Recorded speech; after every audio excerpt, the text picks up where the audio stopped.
Hai Adik-adik, kembali lagi dengan Kak Rina di online Class 101. Kali ini kita akan belajar kelas 4, tema 9, di subtema 3, pelestarian kekayaan sumber daya alam di Indonesia. Di pembelajaran 3, kita akan belajar bahasa Indonesia dan IPA di halaman 119 sampai dengan 131. Yuk di-subscribe dulu, klik loncengnya, like dan share juga ya. Gimana kabar adik-adik hari ini? Semoga semuanya dalam keadaan sehat. Nah, ini ada percakapan adik-adik, banyak cara yang dapat dilakukan untuk menjaga kelestarian lingkungan. Benar sekali, diantaranya dengan penggunaan energi alternatif dan ajakan melalui poster. Nah, adik-adik, kita coba lihat di sini ada gambar-gambar energi alternatif. Ya, yaitu ada energi matahari, lalu air ya, kemudian ini juga ada apa ya ini nanti kita lihat di bacaan ya. Nah, ini juga ada seperti ini ya. Yuk kita lihat apa yang bisa kita lakukan ketika sumber energi yang kita gunakan selama ini habis. Nah, yang bisa kita lakukan ketika sumber energi yang kita gunakan selama ini habis adalah dengan mencari sumber energi alternatif untuk menggantikan energi yang telah habis tersebut. Energi yang habis ini umumnya adalah energi yang tidak terbarukan ya, sementara energi alternatif adalah jenis energi pengganti yang bisa terbarukan. Kemudian tulislah yang kamu ketahui tentang energi alternatif. Energi alternatif adalah semua sumber energi yang dapat digunakan untuk menggantikan bahan bakar fosil dengan tanpa dampak negatif dan dari bahan bakar fosil itu sendiri ya. Nah, kemudian kita coba lihat di sini, manusia membutuhkan atau memerlukan sumber energi lain atau energi alternatif ya. Nah, coba kita lihat ada contohnya sinar matahari, angin, air, panas bumi, gelombang laut, dan biomasa. Yuk kita lihat di sini masing-masing ada matahari, ini adalah energi utama. Nah, kita bisa menggunakan sel surya ya. Kemudian angin. Angin juga bisa kita manfaat dengan menggunakan menghasilkan listrik dengan melalui alat yang disebut aerogenerator. Lalu air, nah air bisa kita gunakan pembangkit listrik tenaga air ya. Kemudian panas bumi juga atau energi geotermal. Ini energi yang berasal dari panas yang disimpan di bawah permukaan bumi, ya. Nah, kemudian berikutnya ada gelombang air laut. Nah, ini juga bisa diubah menjadi energi listrik. Lalu bahan bakar bio. Ya, nah ini berasal dari tumbuhan, diantaranya tumbuhan yang berbiji yang mengandung minyak seperti bunga matahari, jarak, kelapa sawit, kacang tanah, dan kedelai. Ya. Nah, kemudian berikutnya bacaan ini judulnya kompor biogas kotoran sapi semakin diminati ya. Nah, seperti ini. Jadi gambarnya ini ya, ini adalah cara menggunakan biogas ya. Jadi mulai dari kotorannya lalu dia kan akan lama-lama akan menghasilkan gas ya. Nah, lalu nanti gasnya ini akan diolah seperti ini sampai bisa dibuat menjadi kompor ya, untuk menyalakan kompor begitu ya. Nah, kemudian berikutnya kita akan menjawab bagian pertanyaan berikut, yaitu yang pertama, apakah yang dimaksud dengan biogas kotoran sapi, yaitu gas yang dihasilkan oleh fermentasi dari kotoran sapi. Mengapa kompor biogas kotoran sapi ramah lingkungan? Karena menggunakan bahan bakar biogas. Biogas merupakan energi yang ramah lingkungan karena tidak menghasilkan asap. Lalu lebih hemat mana menggunakan gas LPG dibanding dengan biogas kotoran sapi? Lebih hemat biogas ya, karena kotoran sapi kan tidak perlu dibeli. Sedangkan gas LPG harus membayar setiap pemakaiannya. Habis beli gitu ya. Nah, berikutnya buatlah bacaan mengenai penggunaan energi alternatif dengan memilih tema. Yang pertama, sinar matahari, angin, atau air. Nah, ini adik-adik pilih. Nah, Karina akan buat contohnya ya di sini. Masing-masing Karina buat contoh, adik-adik ambil sesuai kebutuhan mau yang mana ya. Yang pertama, yang energi alternatif sinar matahari. Nah, pemanfaatan energi matahari sebagai sumber energi alternatif untuk mengatasi krisis energi, khususnya minyak bumi, di samping jumlahnya yang tidak terbatas, pemanfaatannya juga tidak menimbulkan polusi yang dapat merusak lingkungan. Cahaya atau sinar matahari dapat diubah menjadi listrik dengan menggunakan teknologi sel surya.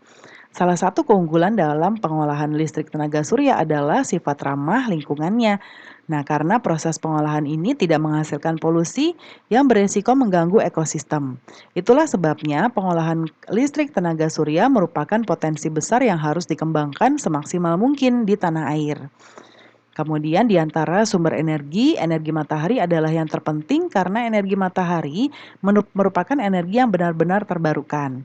Energi matahari tersedia setiap hari, kita tidak akan kehabisan energi matahari, tidak seperti beberapa sumber energi lainnya. Energi matahari akan dapat diakses selama matahari masih bersinar. Kemudian berikutnya contoh bacaan tentang energi alternatif air. Energi alternatif air adalah satu sumber terbesar energi terbarukan. Energi ini dapat dimanfaatkan dan diubah menjadi listrik dan pembangkit listrik tenaga air tanpa meninggalkan dampak negatif seperti yang dihasilkan oleh pembangkit listrik yang menggunakan energi fosil. Energi yang dihasilkan pun ramah lingkungan karena tidak meninggalkan limbah. Lalu berbeda dengan sumber energi terbarukan lainnya, air akan terus menghasilkan tenaga dan ketersediaannya terus dihasilkan oleh adanya siklus air. Tidak hanya di sungai, arus dari air laut pun bisa digunakan sebagai sumber energi. Pembangkit listrik tenaga air atau PLTA dihasilkan dari energi potensial air yang diubah menjadi energi mekanik oleh turbin dan energi tersebut yang selanjutnya diubah untuk menjadi energi listrik oleh generator dengan memanfaatkan ketinggian dan kecepatan angin. Lalu berikutnya contoh bacaan energi alternatif angin ya. Nah, energi alternatif angin dihasilkan dari hembusan angin yang diolah dan dikumpulkan menjadi suatu energi yang besar. Biasanya energi ini dihasilkan dengan menggunakan kincir angin. Cara kerja kincir angin ini memang seringkali terlihat gerakan lambat.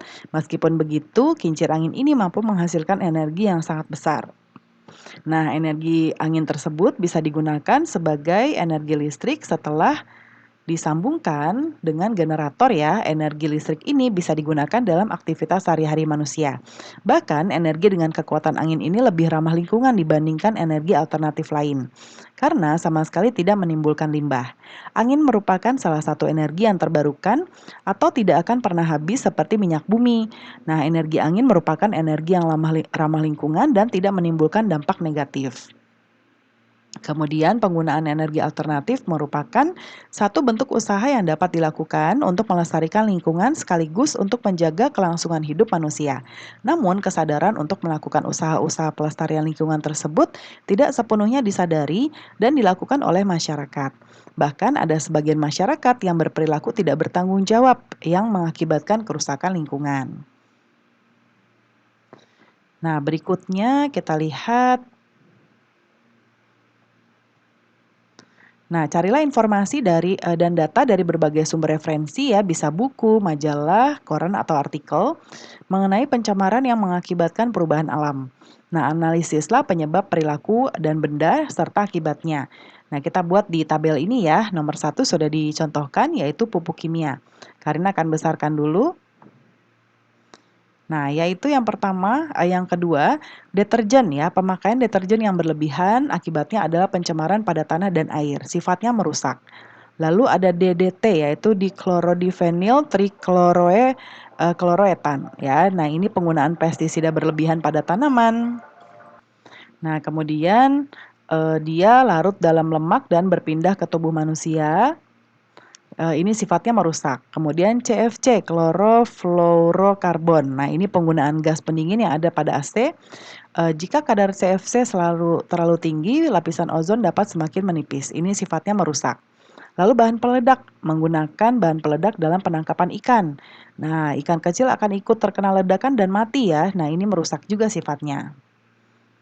Kemudian berikutnya, identifikasikan kegiatan-kegiatan masyarakat di sekitar tempat tinggalmu yang dapat mempengaruhi keseimbangan lingkungan. Nah, kita lihat sebelah kanan ya, yaitu kegiatan manusia yang mempengaruhi keseimbangan lingkungan sekitar. Yang pertama, penembangan dan pembakaran hutan, penggunaan bahan kimia dan pestisida secara berlebihan, eksploitasi sumber daya laut, kemudian penggunaan kendaraan bermotor.